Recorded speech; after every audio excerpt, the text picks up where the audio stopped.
नमस्कार, डेली 24 भारत देख रहे हैं आप। मैं हूं आपके साथ साहिल धुलिया। बुलेटिन की शुरुआत करेंगे। योगी आदित्यनाथ सरकार ने वित्तीय वर्ष 2025 और 2026 के लिए विधानसभा में अनुपूरक बजट पेश किया। तो सदन में 24,000 करोड़ का अनुपूरक बजट पेश किया गया। सदन में बजट प्रस्तुत करते हुए वित्त मंत्री सुरेश खन्ना ने कहा कि सरकार ने हमेशा अपने विजन के अनुसार ही काम किया है। सरकार ने अनुपूरक बजट को चर्चा के लिए सदन के पटल पर रखा। बजट प्रस्तुत होने से पहले ही समाजवादी पार्टी के सदस्य सदन से वॉकआउट कर गए। तो बड़ी खबर आपको बता रहे हैं, योगी सरकार ने अनुपूरक बजट पेश किया है। और आपको बता दें, सदन में 24,000 करोड़ का अनुपूरक बजट पेश किया गया। वित्त मंत्री सुरेश खन्ना ने यह बजट पेश किया। बड़ी खबर आपको बता रहे हैं, उत्तर प्रदेश की योगी सरकार ने अनुपूरक बजट सदन में पेश किया। सदन में 24,000 करोड़ का यह अनुपूरक बजट पेश किया गया। वित्त मंत्री सुरेश खन्ना ने यह बजट पेश किया है। तो बताया जा रहा है कि बजट पेश करने से पहले ही समाजवादी पार्टी की तरफ से वॉकआउट सदन से कर दिया गया और समाजवादी पार्टी के सदस्य सदन छोड़कर चले गए।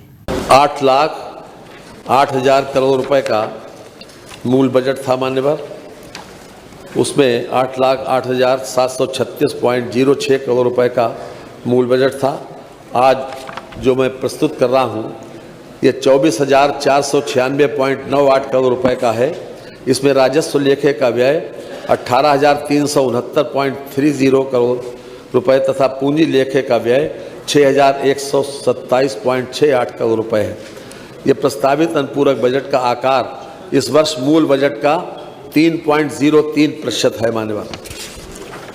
इसमें विशेष रूप से जो हमारे सामने मुख्य बातें हैं उसके ऊपर मैं आपका अनुमति से फोकस करना चाहता हूं। खास तौर से इसमें इंडस्ट्रियल डेवलपमेंट के लिए 4,874 करोड़ रुपए, पावर सेक्टर में 4,521 करोड़ रुपए, हेल्थ एवं फैमिली वेलफेयर में 3,500 करोड़ रुपए, नगर विकास में 1,758.56 करोड़ रुपए और टेक्निकल एजुकेशन में 639.96 करोड़ रुपए। इसके अलावा वीमेन चाइल्ड वेलफेयर इसमें 535 करोड़ रुपए, नेडा में 500 करोड़ रुपए तथा मेडिकल एजुकेशन में 423.10 करोड़ रुपए और गन्ना और चीनी मिल में 400 करोड़ रुपए। ये मुख्य बातें हैं मान्यवर। तो मैं आपका विशेष रूप से इस पर ध्यान आकर्षित करना चाहता हूँ। हमारी सरकार ने जो FRBM की लिमिट है हमेशा उसका ध्यान रखा है, उसका किसी प्रकार से कभी उल्लंघन नहीं हुआ। आज के इस बजट में जो हमारा GSDP है वो भी अपने आप में बढ़ा है। भारत सरकार ने हमारी GSDP तो हमने तो उसको कम करके आंका था, लेकिन भारत सरकार के एक पत्रक के माध्यम से जो अभी मुझे सूचना मिली है कि 31,914 करोड़ रुपए 31,914 करोड़ रुपए का आंका है। ये भी हमारे लिए खुशी की बात है और ख़ास तौर से ये रेवेन्यू सरप्लस स्टेट है 8 लाख। तो अनुपूरक बजट आपको दिखा रहे हैं। औद्योगिक विकास के लिए आवंटित राशि 4,874 और उसकी डिटेल की बात करें, निवेश और उद्योगों को बढ़ावा इससे मिलेगा। ऊर्जा क्षेत्र की बात करें 4,521, बिजली उत्पादन और वितरण को बढ़ावा मिलेगा। स्वास्थ्य की बात करें 3,500, जिसमें चिकित्सा सुविधाएं और योजनाएं शामिल हैं। नगर विकास में 1,758.56, जिसमें शहरी बुनियादी ढांचा शामिल रहेगा। तकनीकी शिक्षा की बात करें तो 639.96 करोड़, पॉलिटेक्निक और स्किल डेवलपमेंट के लिए, महिला एवं बाल विकास के लिए 535 करोड़, कल्याणकारी योजनाएं, नेडा के लिए 500 करोड़ जो ऊर्जा संरक्षण में मदद करेगा। तो मेडिकल शिक्षा की बात करें 423 करोड़, मेडिकल कॉलेज और प्रशिक्षण के लिए, गन्ना एवं चीनी मिल को 400 करोड़, किसानों को इससे बेहद सहायता मिलती हुई नजर आएगी। तो वित्त मंत्री सुरेश खन्ना ने यह बजट पेश किया है। अनुपूरक बजट सरकार की तरफ से पेश कर दिया गया और इसी पर ज़्यादा चर्चा के लिए हमारे एडिटर रमेश जी हमारे साथ जुड़ गए। रमेश जी, आज योगी सरकार ने सदन के पटल पर अनुपूरक बजट पेश किया। 24,000 करोड़ का ये बजट माना जा रहा है और उसमें कई प्रावधान जिस तरीके के नज़र आ रहे हैं उससे साफ तौर पर जाहिर है कि काफ़ी ज़्यादा विकास की जो बयार है वो उत्तर प्रदेश में अब देखने को मिलेगी। कैसे देख रहे हैं? देखिए साहिल, जब असेसमेंट ईयर होता है और साल का अंत होता तब अनुपूरक बजट पेश किया जाता है। जी। और ये जो पूरा बजट होता है, अनुपूरक बजट मूल बजट का मेरे ख्याल से 3.5% मैं इसको मान के चल रहा हूँ, और इसे रेवेन्यू सरप्लस बजट के रूप में ही पेश किया गया है। जी। जबकि इसके पूरे राज्य का अगर सालाना आप देखो, जीएसडीपी जो निकल के आता है वो 31,914 करोड़ का रहा है। लेकिन सबसे बड़ी बात इसमें ये है कि इसमें 3-4 चीजों पे ज्यादा गौर किया गया है। इंडस्ट्रियल है, एनर्जी है, हेल्थ है और एजुकेशन है। और सबसे बड़ी बात है, इसमें नोएडा विकास प्राधिकरण को 500 करोड़ रुपए फिर दे दिए गए हैं। समाजवादी पार्टी ने जो इस समय विरोध करा है तो उन्होंने यही कहा है कि क्या एक जगह के लिए, एक प्राधिकरण के लिए क्या इतना बजट देना चाहिए?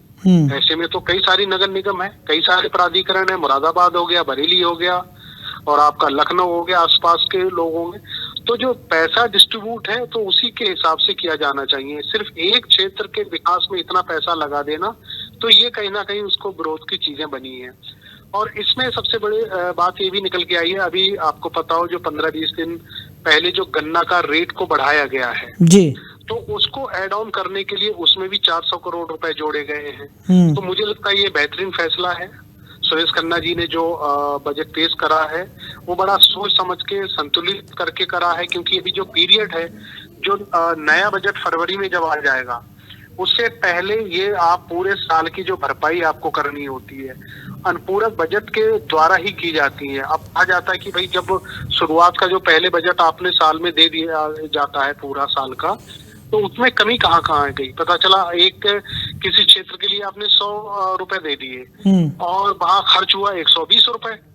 तो जो 20 रुपए जो है वो इस अनुपूरक बजट से ही पेश किया जाएगा, क्योंकि सभी डिपार्टमेंट में और सभी क्षेत्रों से सीएम साहब ने एक रिपोर्ट मंगवाई है किस क्षेत्र में पैसा लैप्स हुआ है और किस क्षेत्र में पैसा ज्यादा हो गया, उसमें कम पड़ गया है। तो मुझे लगता है इस अनुपूरक बजट से ही सबकी भरपाई की जाएगी। जी।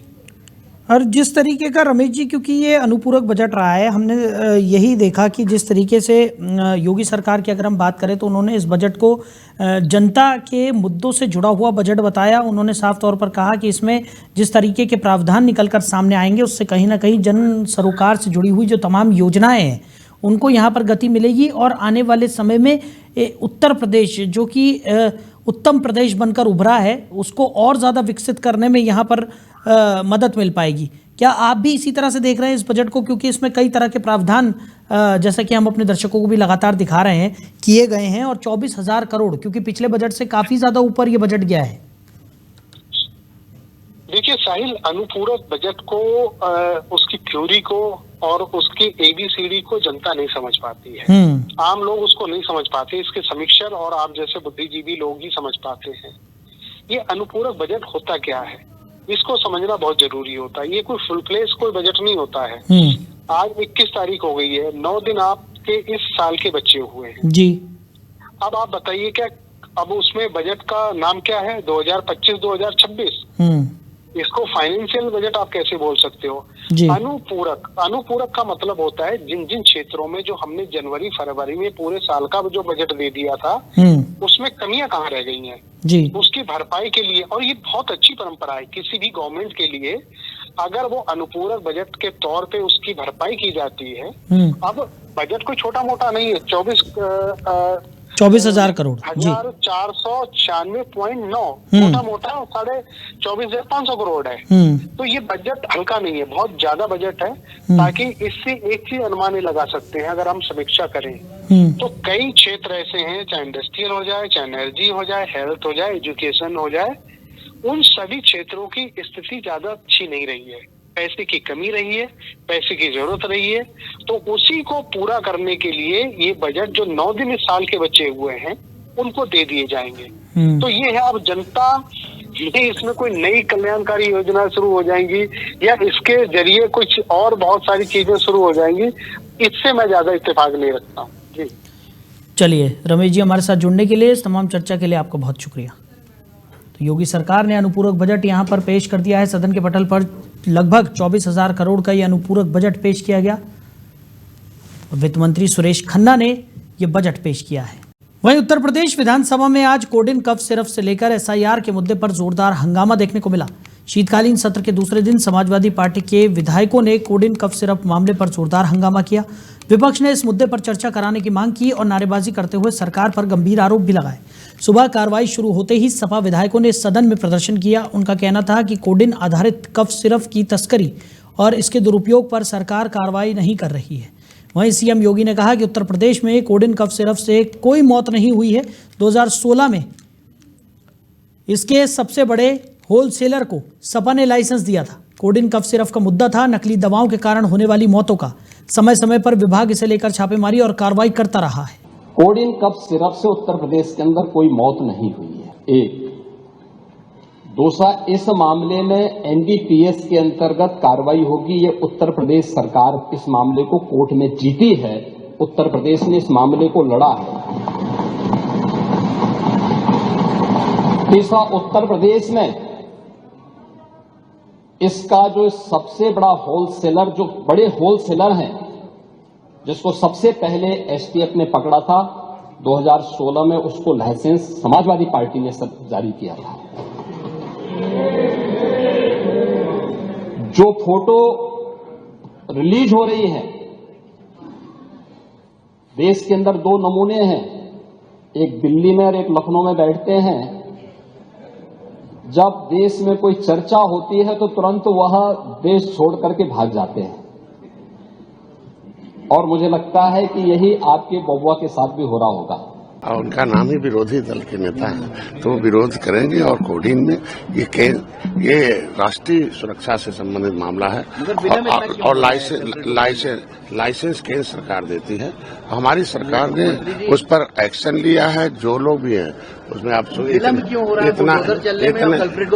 इतने तेजी से आपने देखा होगा कि अपराधियों को जेल भेजना, उतने लोगों के एक्यूज करना, और इतना हमको लगता है इतने कम समय में आप पिछली सरकारों को देखो कैसे चलता था। जो भी होगा कोई नहीं बख्शा जाएगा। कई बड़े नाम सामने आ रहे हैं। जो भी होगा, हमारे यहाँ यही नियम है। माननीय योगी जी को धन्यवाद देता हूँ, जांच कराते हैं और जो उसमें दोषी पाया जाता है, कहतो रसूखदार हो, बुलडोजर जहाँ देश के जनता के जमीन पर, सरकारी जमीन पर अवैध संपत्ति जो अर्जित किया हो उसको किया जाता। अभी उनका नाम ही विरोधी दल। वहीं बिहार के मुख्यमंत्री नीतीश कुमार ने प्रधानमंत्री नरेंद्र मोदी से मुलाकात की। ये मुलाकात हाल ही में सामने आई एक विवादित घटना हिजाब खींचने के मामले के बाद हुई है, जिसे लेकर सियासी हलकों में लगातार सवाल उठ रहे हैं। करीब 20 मिनट चली इस बैठक के बाद ये चर्चा तेज हो गई है कि क्या नीतीश कुमार इस मुद्दे पर कोई स्पष्टीकरण या माफी की पहल करेंगे। प्रधानमंत्री आवास पर हुई इस मुलाकात में नीतीश कुमार के साथ जेडीयू अध्यक्ष लल्लन सिंह और बिहार के उप मुख्यमंत्री सम्राट चौधरी भी मौजूद थे। बैठक के बाद तीनों नेता प्रधानमंत्री आवास से एक साथ निकलते नजर आए। प्रधानमंत्री से मुलाकात से पहले नीतीश कुमार, लल्लन सिंह और सम्राट चौधरी ने केंद्रीय गृह मंत्री अमित शाह से भी मुलाकात की। सम्राट चौधरी को नीतीश कुमार के आवास से निकलते हुए भी देखा गया। नीतीश कुमार 2 दिवसीय दिल्ली दौरे पर पहुंचे थे। शपथ ग्रहण के बाद ये उनका पहला दिल्ली दौरा है। इस दौरान प्रधानमंत्री मोदी समेत एनडीए के कई शीर्ष नेताओं से मुलाकात तय मानी जा रही थी। तो पीएम मोदी ने न्यूजीलैंड के प्रधानमंत्री क्रिस्टोफर लक्सन से फोन पर बात की। दोनों नेताओं ने मिलकर ऐतिहासिक, महत्वाकांक्षी और आपसी फायदे वाले Bharat New Zealand free trade agreement के सफल समापन की घोषणा की। न्यूजीलैंड के प्रधानमंत्री क्रिस्टोफर लक्सन ने कहा कि न्यूजीलैंड भारत के मुक्त व्यापार समझौते के समापन के बाद उन्होंने प्रधानमंत्री मोदी से बातचीत की है। लक्सन ने बताया कि समझौते के तहत न्यूजीलैंड के भारत को होने वाले लगभग 95% निर्यात पर टैरिफ को या तो घटा दिया गया है या पूरी तरह खत्म कर दिया गया है। बता दें कि दोनों देशों के बीच बातचीत 2010 में शुरू हुई थी, फिर 9 दौर के बाद 2015 में रुक गई थी और इस साल फिर से इसे शुरू किया गया था। इस वर्ष 5 से 9 मई को वार्ता का पहला दौर आयोजित किया गया था। वहीं बांग्लादेश में राजनीतिक हिंसक घटनाएं थमने का नाम नहीं ले रही हैं।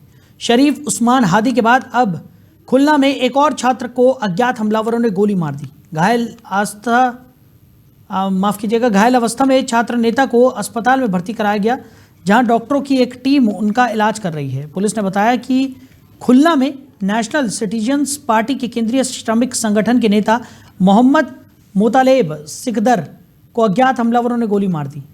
गोली उनके कान के पास से निकल गई, जिससे वो घायल हो गए।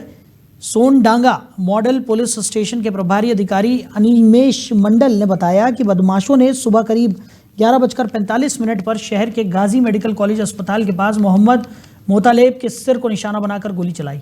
उन्हें गंभीर हालत में खुलना मेडिकल कॉलेज अस्पताल ले जाया गया था। उधर कांग्रेस संसदीय दल की अध्यक्ष सोनिया गांधी ने महात्मा गांधी राष्ट्रीय ग्रामीण रोजगार गारंटी अधिनियम को लेकर केंद्र की नरेंद्र मोदी सरकार पर तीखा हमला बोला। उन्होंने एक अखबार में लिखे लेख में आरोप लगाया कि बिना किसी व्यापक चर्चा, परामर्श, संसदीय प्रक्रिया और केंद्र राज्य संबंधों की मर्यादा का सम्मान किए बिना मनरेगा को खत्म करने की दिशा में सुनियोजित कदम उठाए गए। सोनिया गांधी ने इसे मनरेगा की मौत बताते हुए इसे देश की सामूहिक नैतिक विफलता करार दिया है। सोनिया गांधी का कहना है कि मनरेगा केवल एक सरकारी योजना नहीं थी, बल्कि ये ग्रामीण भारत के संकटग्रस्त परिवारों के लिए काम के संवैधानिक अधिकार की गारंटी थी। ये दुनिया की सबसे बड़ी सामाजिक सुरक्षा योजनाओं में से एक रही है और सबसे अधिक अध्ययन व मूल्यांकन की गई योजनाओं में भी शामिल रही है।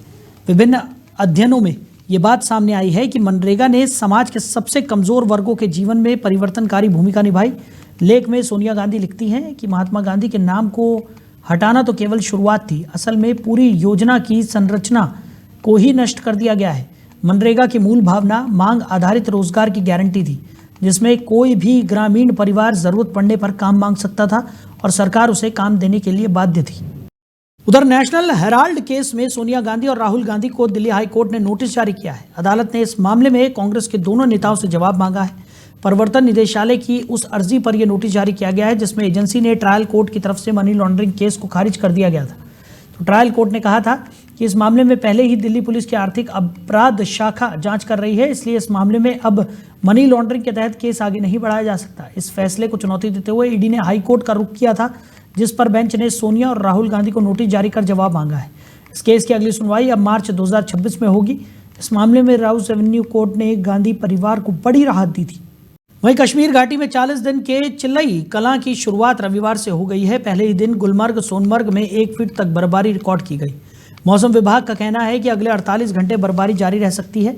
कश्मीर को जोड़ने वाले 2 रास्ते मुगल रोड और सिंथन टॉप रोड बर्फबारी के कारण बंद किए गए हैं। श्रीनगर में खराब मौसम के कारण इंटरनेशनल एयरपोर्ट से 15 फ्लाइट्स रद्द की गई।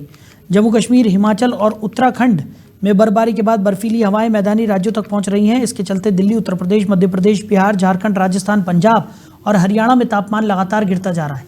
मध्य प्रदेश के 16, यूपी के 40, राजस्थान के 10, बिहार के 24, हरियाणा के 12 और उत्तराखंड के 6 जिले कोहरे की चपेट में हैं। यूपी और झारखंड में सर्दी के कारण 4 लोगों की मौत हो चुकी है। हिमाचल प्रदेश के लाहौल और मनाली की चोटियों पर बर्फबारी से तापमान में 4 डिग्री तक गिरावट दर्ज की गई है। शिंकुला, जांस्कर घाटी और रोहतांग दर्रे पर बर्फ का नज़ारा देखने पर्यटक पहुंच रहे हैं। तो ये 6 तस्वीरें आपकी टीवी स्क्रीन पर मनाली, मुगल रोड, लद्दाख, श्रीनगर, किश्तवाड़ और गुलमर्ग की तस्वीरें, जहां पर भारी बर्फबारी से जहां पर्यटक आकर्षित हो रहे हैं, तो वहीं कई जगहों पर रास्ते भी बंद हो गए हैं। खबर पर ज़्यादा जानकारी के साथ हमारे सहयोगी शुभम हमारे साथ जुड़ गए। शुभम, क्या स्थिति इस वक्त बताई जा रही है? पहली बर्फबारी हुई है और बताया जा रहा है कि काफ़ी ज़्यादा ये बर्फबारी हुई है जिससे कई रास्ते भी प्रभावित हुए हैं। क्या स्थिति है? देखिए, बिल्कुल जिस तरीके से जम्मू कश्मीर की बात करें तो जम्मू का जो कश्मीर इलाका है उसे हिंदुस्तान की जन्नत कहा जाता है और लगातार वहां पर बर्फबारी जो है वो शुरू हो चुकी है। और जितने भी पिकनिक स्पॉट्स हैं या टूरिस्ट प्लेसेस हैं वहां पर लोगों का आना जाना भी जो है वो शुरू हो चुका है और कई यातायात जो है वो प्रभावित हुई है।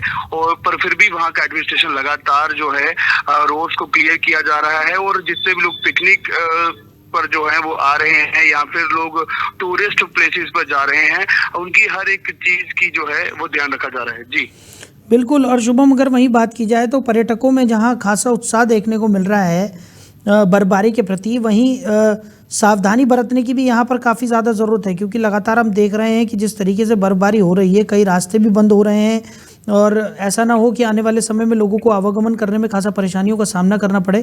तो यही वजह है कि तमाम व्यापक कदम भी यहाँ पर उठाए जा रहे हैं और लोगों को सावधानी बरतने के लिए भी लोगों से अपील की जा रही है।